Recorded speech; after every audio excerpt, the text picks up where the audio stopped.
Hello student, this is Akash Kumar, your commerce teacher. And this is the third video lecture of chapter 2, Capital, Fixed and Working. In this chapter, we will study about the factors, those affect capital structure. Okay, so let's start with this topic. So, you all know what is the meaning of capital structure. I already explained this topic in my previous video. Clear? मैंने पहले ही बता दिया capital structure क्या होता है. मैं उसे फिर से रिकॉल कर देता हूँ आप लोगों को. Capital structure means the composition और makeup of the amount of long term funds. मतलब वो सारे लॉन्ग टर्म फंड जो कंपनी में अवेलेबल है, मतलब जिसके द्वारा कंपनी जो है अपने फंड्स को रेज करती है. क्लियर? अगर लॉन्ग टर्म फंड्स की बात करें तो कंपनी के पास दो तरह की लॉन्ग टर्म फंड्स होती है. First is owners fund, that is also known as equity fund, and second one is borrowers fund, that is also known as debt fund. Company जो है वो दो तरह से फंड रेज करती है, एक इक्विटी के रूप में और दूसरा डेप्ट के रूप में. अगर इक्विटी की बात करें तो it consist of share capital और रिटर्न अर्निंग, है ना. इक्विटी का मतलब क्या होता है, तो जो भी कंपनी के पास शेयर कैपिटल है, रिटर्न अर्निंग है, जिसपे रिस्क कम होती है ना, उसे इक्विटी फंड बोला जाता है. और डेट फंड की अगर बात करें तो debt fund means borrowed fund, include debenture and long term loans. Borrowed fund का मतलब कि जो हम लोग बोरो करते हैं मार्केट से, है ना, लाइक डिवेंचर्स या और भी अदर जो बैंक लोन्स हैं, ये सारे क्या बोले जाते हैं, तो डेप्ट या बोरोड फंड्स. तो अगर कैपिटल स्ट्रक्चर की बात करें तो कैपिटल स्ट्रक्चर का मतलब क्या होता है, it is a combination of equity and डेप्ट, है ना. या फिर दूसरी रूप में बोला जाए तो इट मीन्स द कंपोजिशन और makeup of the amount of long term funds. Simply जो भी फर्म के पास लॉन्ग टर्म फंड अवेलेबल है, चाहे वो इक्विटी फंड हो या डेप्ट फंड, है ना, दोनों फंड को मिला के ही कैपिटल स्ट्रक्चर कंपनी का क्रिएट होता है ना. तो कैपिटल स्ट्रक्चर के बारे में C.W. Gerstenberg ने में बताया है क्या कि कैपिटल स्ट्रक्चर क्या है. It means the type of securities to be issued and proportionate amounts that make up the capitalization. इन्होंने बताया कि जो टाइप ऑफ सिक्योरिटीज हम लोग इशू करते हैं, कौन कौन सी सिक्योरिटीज हम लोग इशू करते हैं, तो एक कंपनी जो है वो इक्विटी शेयर इशू करती है, प्रेफरेंशियल शेयर, है ना, रिटर्न प्रॉफिट या फिर डिवेंचर्स, है ना. इस तरह की सिक्योरिटीज जो है वो मार्केट में इशू करती है फॉर रेजिंग द फंड्स, है ना. इसी की प्रोपोर्शंस को क्या बोला जाता है, तो कैपिटल स्ट्रक्चर बोला जाता है. Clear and out. चलिए इसे डिटेल में आगे हम लोग पढ़ते हैं कि ये है क्या. क्लियर. अगर हम बात करें ratio, the ratio between equity means equity का मतलब ऑनर्स जो फंड है, ओन फंड, एंड डेप्ट मतलब borrowed fund, is called capital gearing और फाइनेंशियल लिवरेज. मतलब इक्विटी और डेप्ट के बीच में जो रेशियो होता है ना, that is called capital gearing, है ना. और उसे क्या बोला जाता है, फाइनेंशियल लिवरेज के रूप में जाना जाता है. मतलब simply the composition of equity and dept is called financial leverage. Clear. Next thing is when the proportion of dept is high, मतलब अगर किसी भी कंपनी में डेप्ट का प्रोपोर्शन हाई हो, मतलब लाइबिलिटीज जो है, बोरोड फंड जो है वो ज़्यादा है compare to equity, that is called high gearing. तो इसे हम लोग हाई गियरिंग बोला जाता है. मतलब हाई गियरिंग मतलब ज़्यादा प्रॉफिट और ट्रेडिंग ऑन थिन इक्विटी. अब देखो क्या है कि जब कंपनी के पास डेप्ट ज़्यादा है, तो डेप्ट ज़्यादा है तो कंपनी का जो रिटर्न है वो ज़्यादा होगा. क्लियर. तो इसे हम लोग क्या बोलते हैं, हाई गियरिंग. अगर दूसरे वर्ड में इसका अपोजिट देखा जाए तो when the proportion of equity is high, तो जब कंपनी के पास इक्विटी ज़्यादा हो, है ना, compare to its liability, its डेप्ट, है ना, इज कॉल्ड लो गियरिंग और trading on thick equity. And out. Clear. Next, now we study about the factors which affect capital structure. Clear. So first factor is trading on equity, that is also known as financial leverage. I already explained what is the meaning of financial leverage. The ratio between equity and debt, है ना, is called financial leverage. Or when a company uses borrowed funds in the regular conduct of business along with equity. अगर company जो है borrowed fund को use कर रही है किसके साथ साथ, इक्विटी के साथ साथ, कंपनी के रेगुलर कंडक्शंस में, मतलब बिजनेस के रेगुलर यूजेस में, that is known as trading on equities. तो हम लोग इसे किस नाम से जानते हैं? Trading on equity. Clear? When the rate of earning of a company is higher than the rate of interest at which funds are borrowed, है ना। अगर रेट ऑफ अर्निंग जो है कंपनी की वो ज़्यादा है ना, रेट ऑफ अर्निंग कंपनी की ज़्यादा है किसके कंपेयर में? तो rate of interest at which funds are borrowed, मतलब कंपनी की जो अर्निंग की रेट है वो ज़्यादा है कंपेयर टू जो इंटरेस्ट वो पे कर रहा है किसके ऊपर? तो बोरोड फंड के ऊपर, मतलब जो उसने लोन लिया है उसके ऊपर जो इंटरेस्ट पे कर रहा है, अगर अर्निंग उससे ज़्यादा हो, है ना, तो इससे क्या होगा? Equity share holder can get higher earning per share, है ना। तो इक्विटी शेयर होल्डर जो है उसे ज़्यादा प्रॉफिट मिलेगा। मतलब क्या मैंने बताया अभी कि जब रेट ऑफ अर्निंग, है ना, कंपनी की ज़्यादा है किसके कंपेयर में? तो जो इंटरेस्ट हम लोग बोरोड फंड पे कर रहे हैं, है ना, उसकी कंपेयर में रेट ऑफ अर्निंग अगर ज़्यादा है तो इक्विटी शेयर होल्डर जो हैं उन्हें ज़्यादा प्रॉफिट मिलेगा, है ना, उनकी अर्निंग जो पर शेयर है वो ज़्यादा होगी। क्यों? ड्यू टू टू रीजन्स, इसके दो रीज़न है। First is the rate of return on investment is more, है ना, तो रेट ऑफ इंटरेस्ट रिटर्न जो है किस पे? इन्वेस्टमेंट पे is more than the rate of interest and dividend payable on डेब्ट। मतलब सिंपल सा वे में जो रेट ऑफ रिटर्न है किसके ऊपर? इन्वेस्टमेंट के ऊपर, वो ज़्यादा है compare to rate of interest and dividend payable on डेब्ट। जो हम लोग इंटरेस्ट जो है वो पे कर रहे हैं जो डेब्ट पे, उससे ज़्यादा क्या है? रेट ऑफ रिटर्न इन्वेस्टमेंट के ऊपर and preference capital respectively. So interest paid, second is interest paid on डेब्ट इज डिडक्टेड फ्रॉम प्रॉफिट। अगर इंटरेस्ट पेड की बात करें तो ये कहाँ से डिडक्ट हो जाता है? इंटरेस्ट पेड तो प्रॉफिट से ही डिडक्ट हो जाता है वाइल कैलकुलेटिंग टैक्स। जब हम लोग टैक्स कैलकुलेट करते हैं तो टैक्स कैलकुलेट करने से पहले हम लोग क्या करते हैं? इंटरेस्ट जो है वो डिडक्ट कर देते हैं प्रॉफिट से ही। अगर हम ट्रेडिंग ऑन इक्विटी को शॉर्ट वे में देखा जाए तो ट्रेडिंग ऑन इक्विटी का मतलब ही होता है कि किस तरह से अर्निंग पर शेयर जो है वो इंक्रीज होती है। मतलब सिंपल सा वे में कि जो शेयर होल्डर है उसे ज़्यादा से ज़्यादा प्रॉफिट कैसे मिलेगा। चलिए इसे एक एग्जाम्पल के थ्रू समझते हैं। क्लियर? कि ट्रेडिंग ऑन इक्विटी का मतलब क्या होता है। क्लियर? फॉर एग्जाम्पल, चलिए एग्जाम्पल के रूप में देखते हैं कि for example suppose a company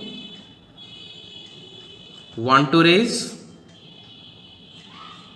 ₹1 crore. मान लो कि कंपनी क्या चाह रही है कि 1 करोड़ रुपए मार्केट से रेज करना, मार्केट से लेना। तो उसके पास बहुत सारे ऑप्शंस है।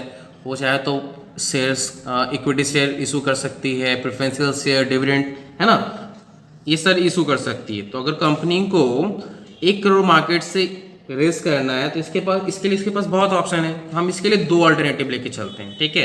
ये है मेरा फर्स्ट अल्टरनेटिव, ठीक है, और ये मेरा सेकंड अल्टरनेटिव। अगर हम फर्स्ट अल्टरनेटिव की बात करें, क्लियर, तो अगर हमको 1 करोड़ रुपए चाहिए तो हम क्या कर सकते हैं? तो हम लोग डिवेंचर्स इशू कर सकते हैं मार्केट में, which is known as borrowed fund.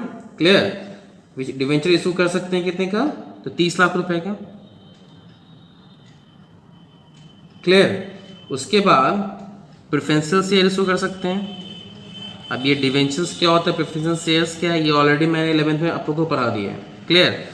तो प्रेफरेंशियल शेयर्स मैंने इशू कर लिया कितना होगा? 10 लाख का। क्लियर? उसके बाद बचा कितना? 60 लाख। अब 60 लाख का मैं क्या करता हूँ? इक्विटी शेयर मार्केट से इशू कर लेता हूँ। ठीक है? 60 लाख का। चलिए, ये तो मेरा फर्स्ट अल्टरनेटिव है। टोटल कितना हो गया? 1 करोड़। क्लियर? क्या क्या किया मैंने? पहला डिवेंचर्स इशू कर लिया 30 लाख का, फिर प्रेफरेंशियल शेयर 10 लाख और इक्विटी शेयर 60 लाख।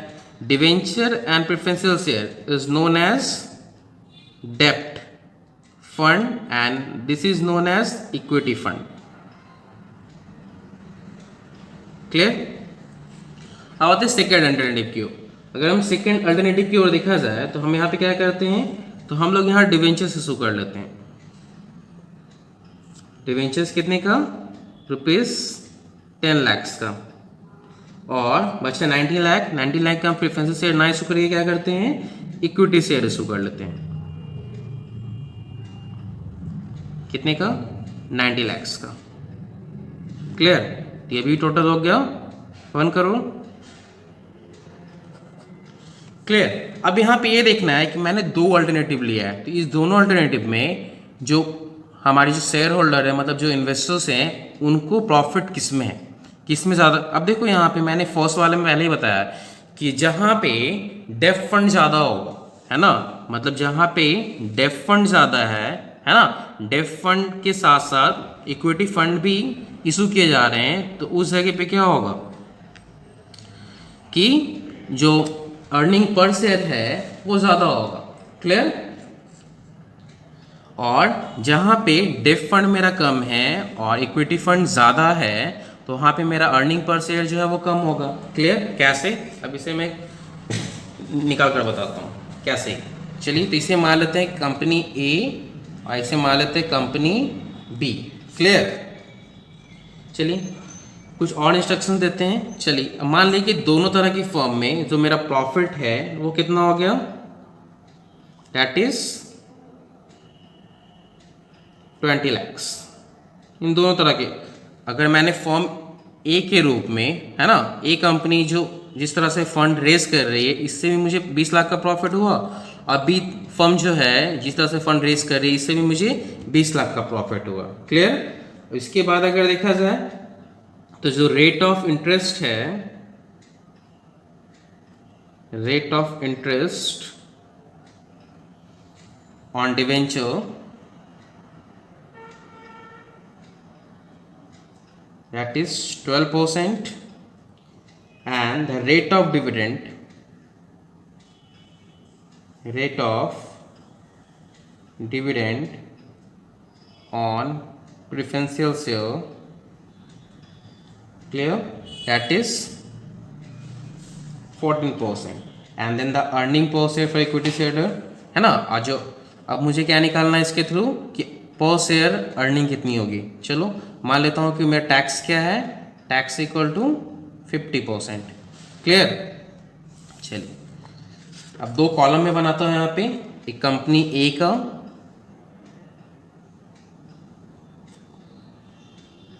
और एक कंपनी बी का। क्लियर?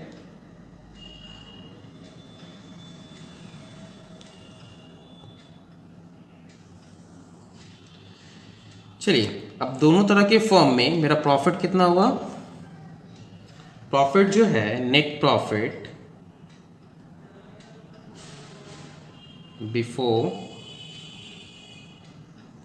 Tax and interest. अब जो मेरा नेट प्रॉफिट है बिना टैक्स डिडक्ट किए हुए, बिना इंटरेस्ट डिडक्ट किए हुए, वो कितना है मेरे पास, 20 लाख। दोनों फर्म में, दोनों कंपनियों में। क्लियर? अब मुझे सबसे पहले क्या करना होता है, तो जो भी प्रॉफिट है उससे हम लोग इंटरेस्ट लेस कर देते हैं। तो इंटरेस्ट लेस कर दिए यहाँ से। इंटरेस्ट कितना था दोनों फर्म में, तो अगर देखा जाए rate of interest on debenture कितना है, दैट इज 12%, है ना। अब 12% जो रेट ऑफ इंटरेस्ट है किस पे, डिवेंचर पे। तो डिवेंचर मेरा फर्स्ट फॉर्म में कितना था, 30 लाख। 30 लाख का 12% दैट इज 3,60,000। और दूसरे फॉर्म में मेरे पास डिवेंचर कितनी थी, 10 लाख। इसका 12% दैट इज 1,20,000। क्लियर? चलिए लेस करने के बाद आ गया मेरे पास 60,40,000 और यहाँ पे 18,80,000। क्लियर? ये क्या हो गया, amount profit after interest. Clear?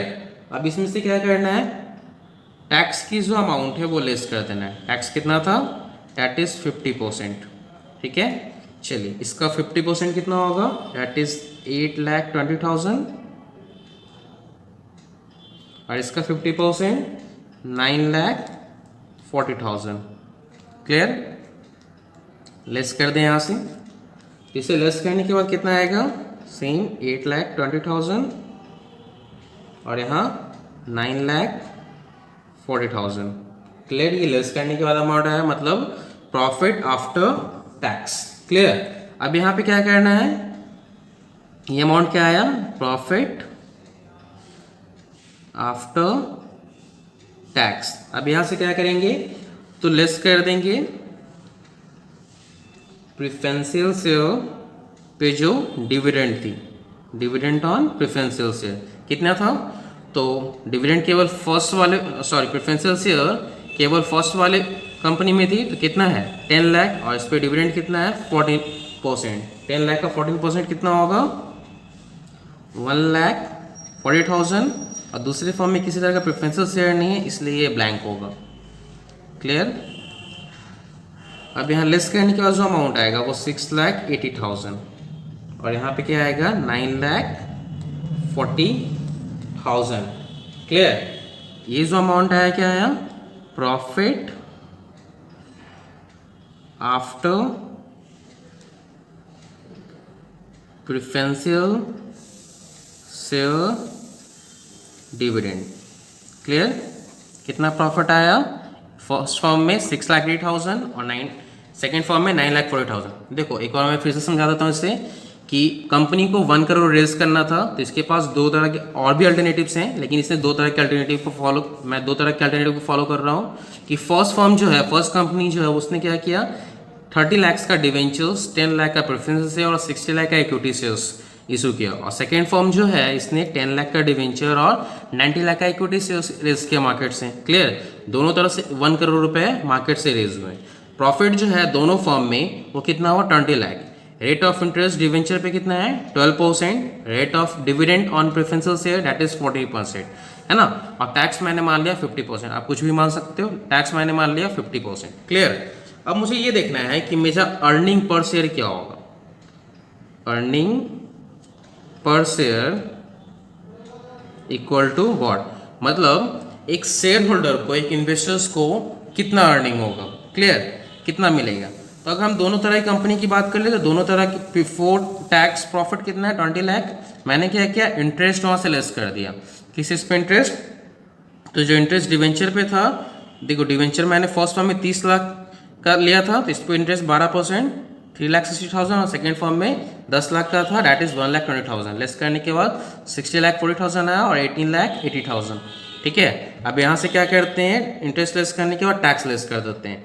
Tax क्या था 50%, तो इसका 50%, और यहाँ इतना लेस करने के बाद क्या है, प्रॉफिट आफ्टर टैक्स 8,20,000 और 9,40,000। क्लियर?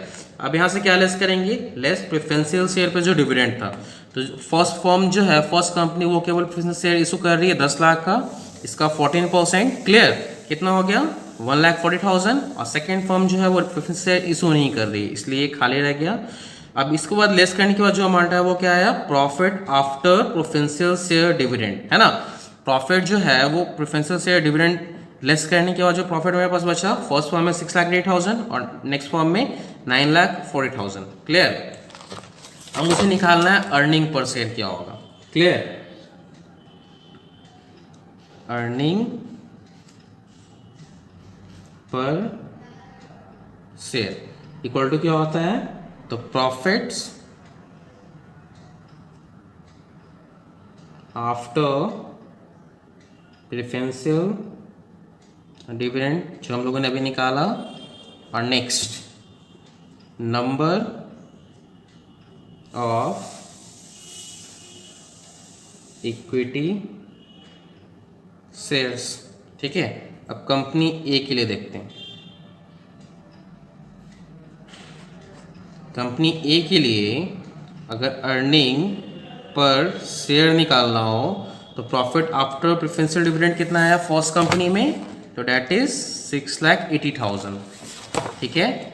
6,80,000, और number of equity share first company में कितनी थी, डैट इज 60 लाख। ठीक है?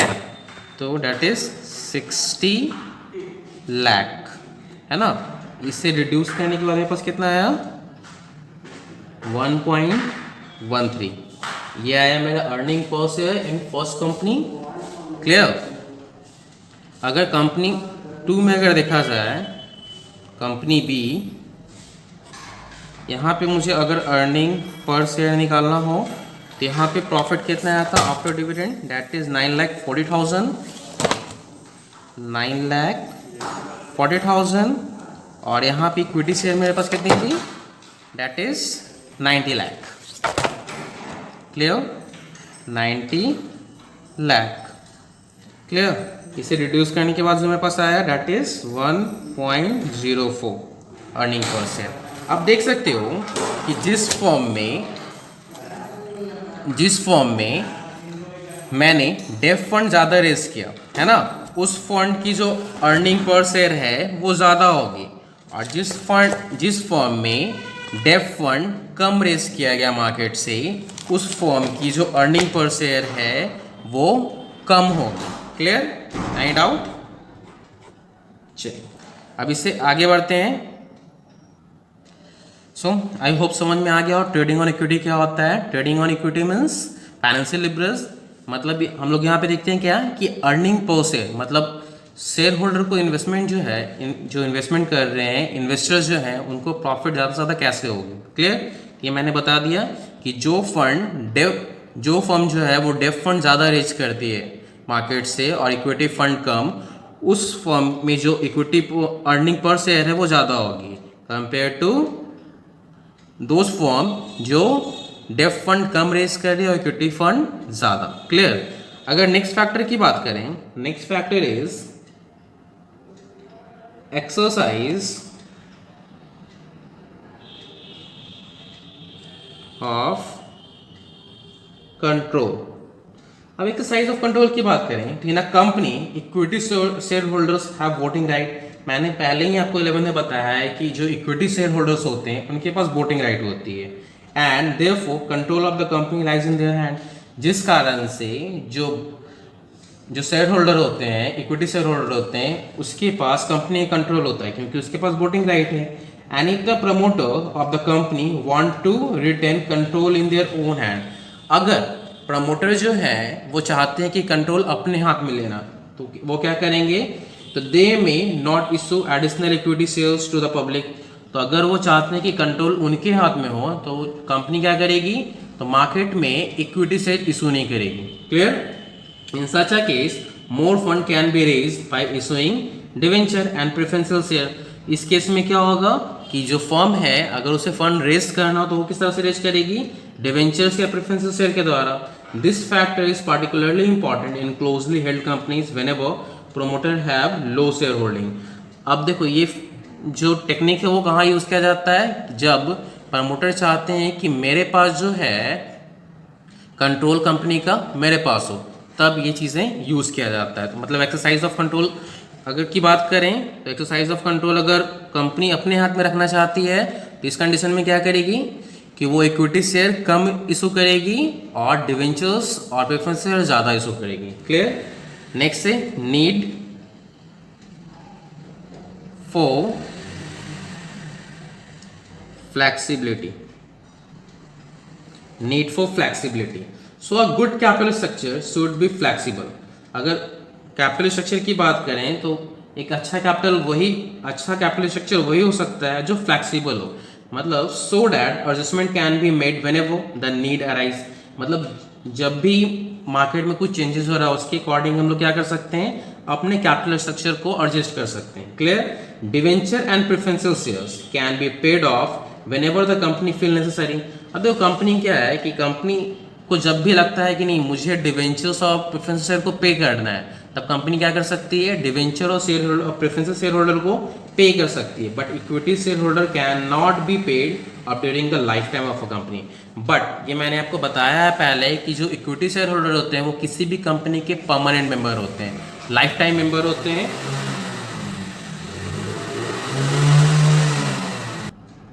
Clear. But equity share holder can not be paid of during the life time. मैंने बता दिया कि जो इक्विटी शेयर होल्डर होते हैं उन्हें लाइफ टाइम, मतलब वो कंपनी के परमानेंट मेंबर होते हैं, उसे लाइफ टाइम कभी भी पे नहीं किया जाता। And however debenture and preferential share are generally not issued in initial stage, है ना। इसी कारण से जो डिवेंचर और प्रेफरेंशियल शेयर है कंपनी के इनिशियल स्टेज में इशू नहीं किए जाते हैं, because they involve a fix burden of payments on the company's earning. क्योंकि डिवेंचर और प्रेफरेंशियल शेयर जो है वो क्या है, कंपनी के ऊपर एक फिक्स बर्डन जो है वो इनिशिएट कर देती है ना।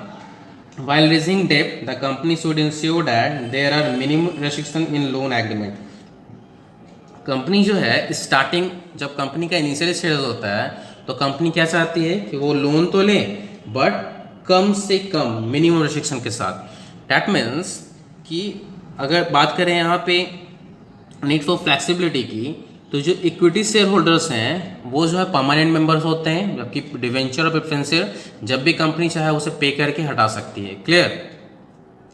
नेक्स्ट अगर फैक्टर की बात करें तो नेक्स्ट फैक्टर है nature of business. Nature of business, business का नेचर भी जो है वो कैपिटल स्ट्रक्चर को अफेक्ट करता है। कैसे? तो companies enjoy regular and liberal earning. अगर कंपनी की बात करें तो कंपनी किस चीज़ को एंजॉय करता है, तो regular and liberal earning. For example public utilities can afford to have high capital gearing. अब देखो क्या है कि जो पब्लिक यूटिलिटीज होती है, मतलब जो पब्लिक की यूज़ की चीज़ें होती है वो क्या होता है, वो हाई कैपिटल गियरिंग होती है, मतलब ज़्यादा प्रॉफिटेबल होता है। On the other hand business firm which are subject to wide fluctuation in demand and earning may find it safer to depend more on equity capital and preferential share compared to those company जो company ज़्यादा से ज़्यादा किस पे depend है, अपने equity share holder पे और प्रेफरेंशियल शेयर पे।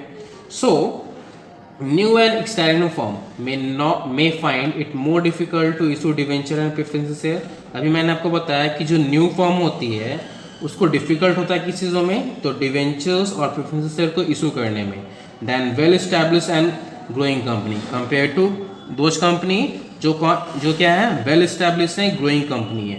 The company should be able to generate enough cash inflow to meet its fixed commitments on debt। Company को क्या करना पड़ता है, तो अपने पास कम से कम इतना कैश इनफ्लो रखना पड़ता है कि वो जो उनके पास जो डेप्ट है उसे फुलफिल कर पाए। Clear.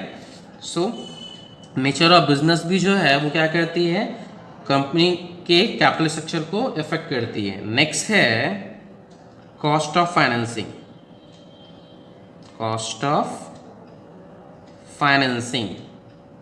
So in a good financial structure the cost of capital should be reasonable low. अगर फाइनेंशियल स्ट्रक्चर अच्छा है तो वहाँ पे क्या जो कॉस्ट ऑफ कैपिटल है, मतलब कैपिटल रेज करने का जो कॉस्टिंग है वो क्या होगी, कंपेयर टू अदर फर्म वो लो होगी। Cost of capital depend upon the prevailing rate of interest. अगर कॉस्ट ऑफ कैपिटल की बात करें तो कॉस्ट ऑफ कैपिटल में क्या क्या इंक्लूड होती है, interest rate, return expected bye potential investors या एक्सपेंसेस एंड एडमिनिस्ट्रेटिव एक्सपेंस। मतलब अगर हम कॉस्ट ऑफ फाइनेंसिंग में अगर देखें तो यहाँ पे क्या होता है कॉस्ट ऑफ फाइनेंसिंग में, तो जो हम लोग मार्केट से जो फंड रेज कर रहे हैं तो उसे पे करने वाला इंटरेस्ट है ना, जो भी रिटर्न एक्सपेक्ट कर रहे हैं इन्वेस्टर्स या एक्सपेंसेस और एडमिनिस्ट्रेटिव एक्सपेंस है ना, इशू एक्सपेंसेस और flotations cost of share are high. अगर शेयर्स की बात करें तो शेयर्स में क्या होता है, शेयर्स को इशू करने की जो कॉस्टिंग होती है वो बहुत ज़्यादा होती है। So normally the cost of डेब्ट is lower than the that of equity, जिस कारण से जो डेब्ट का जो कॉस्टिंग है वो कम होता है कंपेयर टू इक्विटी। मतलब लोन लेना ज़्यादा आसान होता है कंपेयर टू इक्विटी, है ना। A company should estimate and compare the cost of alternative source of finance before making a choice among them। अब कंपनी क्या करती है, तो जब कंपनी को मार्केट से लोन रेज करना हो तो कंपनी क्या करती है, अल्टरनेटिव सोर्सेज ढूंढती है कि जिससे उसे कम से कम रेट पे मार्केट से लोन अवेलेबल हो जाए, है ना। And high rates of tax make डेब्ट फाइनेंसिंग मोर अट्रैक्टिव। अगर टैक्सेस की जो हाई रेटेड अगर है तो इससे क्या होगा, डेब्ट फाइनेंसिंग जो है वो ज़्यादा अट्रैक्टिव होगी। In addition to cost, several legal formalities are involved in the issue of shares and debenture। अगर हम शेयर और डिवेंचर्स को मार्केट में इशू कर रहे हैं तो इसमें एक तो इशू करने का कॉस्ट, फ्लोटेशन चार्ज ज़्यादा होता है, दूसरी इसके साथ बहुत सारे लीगल प्रोसेसेस हैं। Clear. Next factor is number 6 is period and purpose of financing. Clear? So, four funds required for permanent investment. Equity shares are the appropriate choice.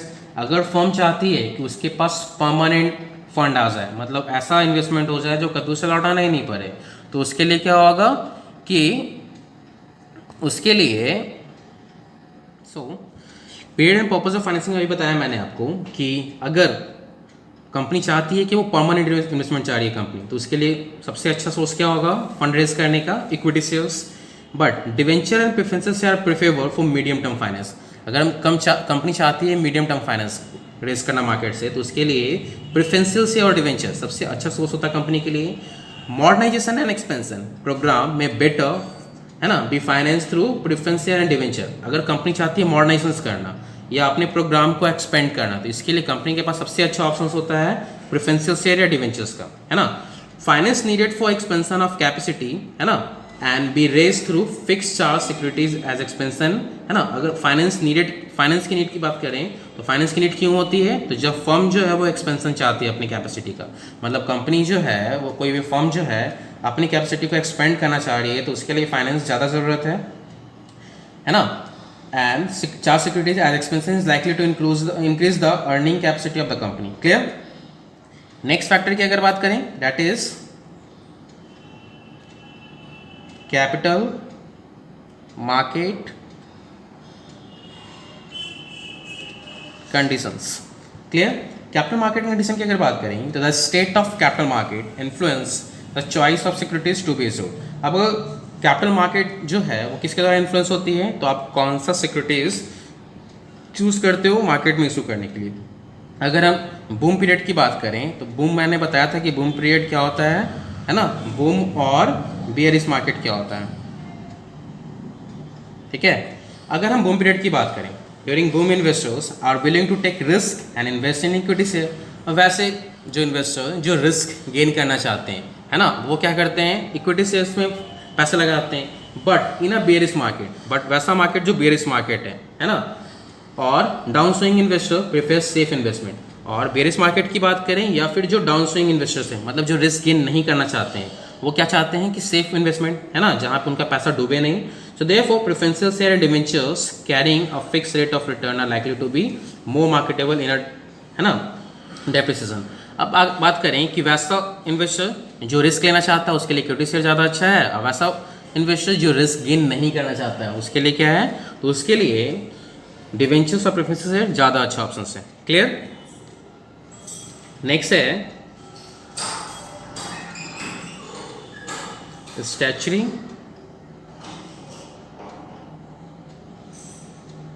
Requirements का. स्टैच्यूटरी रिक्वायरमेंट की अगर बात करें तो banking companies are prohibited from issuing any type of securities except equity share. अगर banking companies की बात करें तो ये क्या करती है, are prohibited issuing any type of securities, है ना, except equity share. Equity share को छोड़कर बैंकिंग फर्म जो है वो किसी तरह की सिक्योरिटीज इशू नहीं करना चाहती. Government of India has laid down norms of डेप्ट equity ratio and ceiling on public deposits. अगर गवर्नमेंट ऑफ इंडिया की बात करें तो ये क्या करती हैं, ये नॉर्म्स बनाती किसके लिए, तो डेप्ट इक्विटी रेशियोज के लिए, है ना. And the company act and the SEBI guideline must be observe by raising funds from the public. तो अगर हम पब्लिक से फंड रेज कर रहे हैं, मार्केट से फंड रेज कर रहे हैं, तो इसके लिए कंपनी एक्ट और सेबी की गाइडलाइन को मुझे फॉलो करना पड़ता है. दस state regulation regarding the issue of securities having a bearing on capital structure, है ना. तो इस तरह से और स्टेट रेगुलेशंस भी है रिगार्डिंग इशू ऑफ सिक्योरिटीज. मतलब आप सिक्योरिटी इशू कर रहे हो तो इसके लिए स्टेट गवर्नमेंट के भी कुछ रेगुलेशंस हैं जिसको हमको फॉलो करना पड़ता है. क्लियर? दैट मीन्स इशू करने से पहले मुझे गवर्नमेंट के कुछ नॉर्म्स को फॉलो करना पड़ता है. क्लियर? नेक्स्ट है नीड्स ऑफ इन्वेस्टर्स. इन्वेस्टर्स की अगर बात करें तो investor attitude and requirement regarding income and risk is an important consideration is designing capital structure. अगर इन्वेस्टर्स की बात करें तो इनकी जो रिक्वायरमेंट है इनकम को लेकर या रिस्क को लेकर, है ना, यही एक इंपॉर्टेंट कंसिडरेशन है जो डिजाइन करती है कैपिटल स्ट्रक्चर को. अ कंपनी में issue securities of different kind and varying denominates to meet the liking of potential investors. अगर हम कंपनी की बात करें तो कंपनी क्या करती है, डिफरेंट तरह की सिक्योरिटीज जो है मार्केट में इशू करती है, किस चीज़ों के लिए, जो भी पोटेंशियल इन्वेस्टर्स हैं उसे अट्रैक्ट करने के लिए। And enterprising investor who prefer capital gain and a say in the management of the company can be lured by issuing equity shares. So debenture and preferential shares are issued to attract those investors who desire a regular return and safety of investment. अगर debenture and preferential share की बात करें तो उस तरह के investors को attract करती है जो इन्वेस्टर्स रेगुलर रिटर्न और सेफ्टी चाहते हैं, मतलब वैसे इन्वेस्टर्स जो चाहते हैं कि उनके इन्वेस्टमेंट पे रेगुलर रिटर्न मिलता रहे और सेफ्टी चाहते हैं अपने इन्वेस्टमेंट पे, तो उस तरह के इन्वेस्टर्स क्या करते हैं, डिवेंचर और प्रेफरेंस शेयर मार्केट में इशू करते हैं। क्लियर? तो इस तरह से आज का वीडियो लेक्चर खत्म हो गया। आज के वीडियो लेक्चर में हम लोगों ने क्या पढ़ा, what is the meaning of capital structure, है ना। Second thing is those factor which affect capital structure, क्या कौन कौन से फैक्टर कैपिटल स्ट्रक्चर को अफेक्ट करते हैं। तो पहला मैंने बताया trading on equity, that is financial leverage. Second is exercise of control. Next, need for flexibility, nature of business, cost of financing, period and purpose of financing, capital market condition, statutory requirements and need for investors.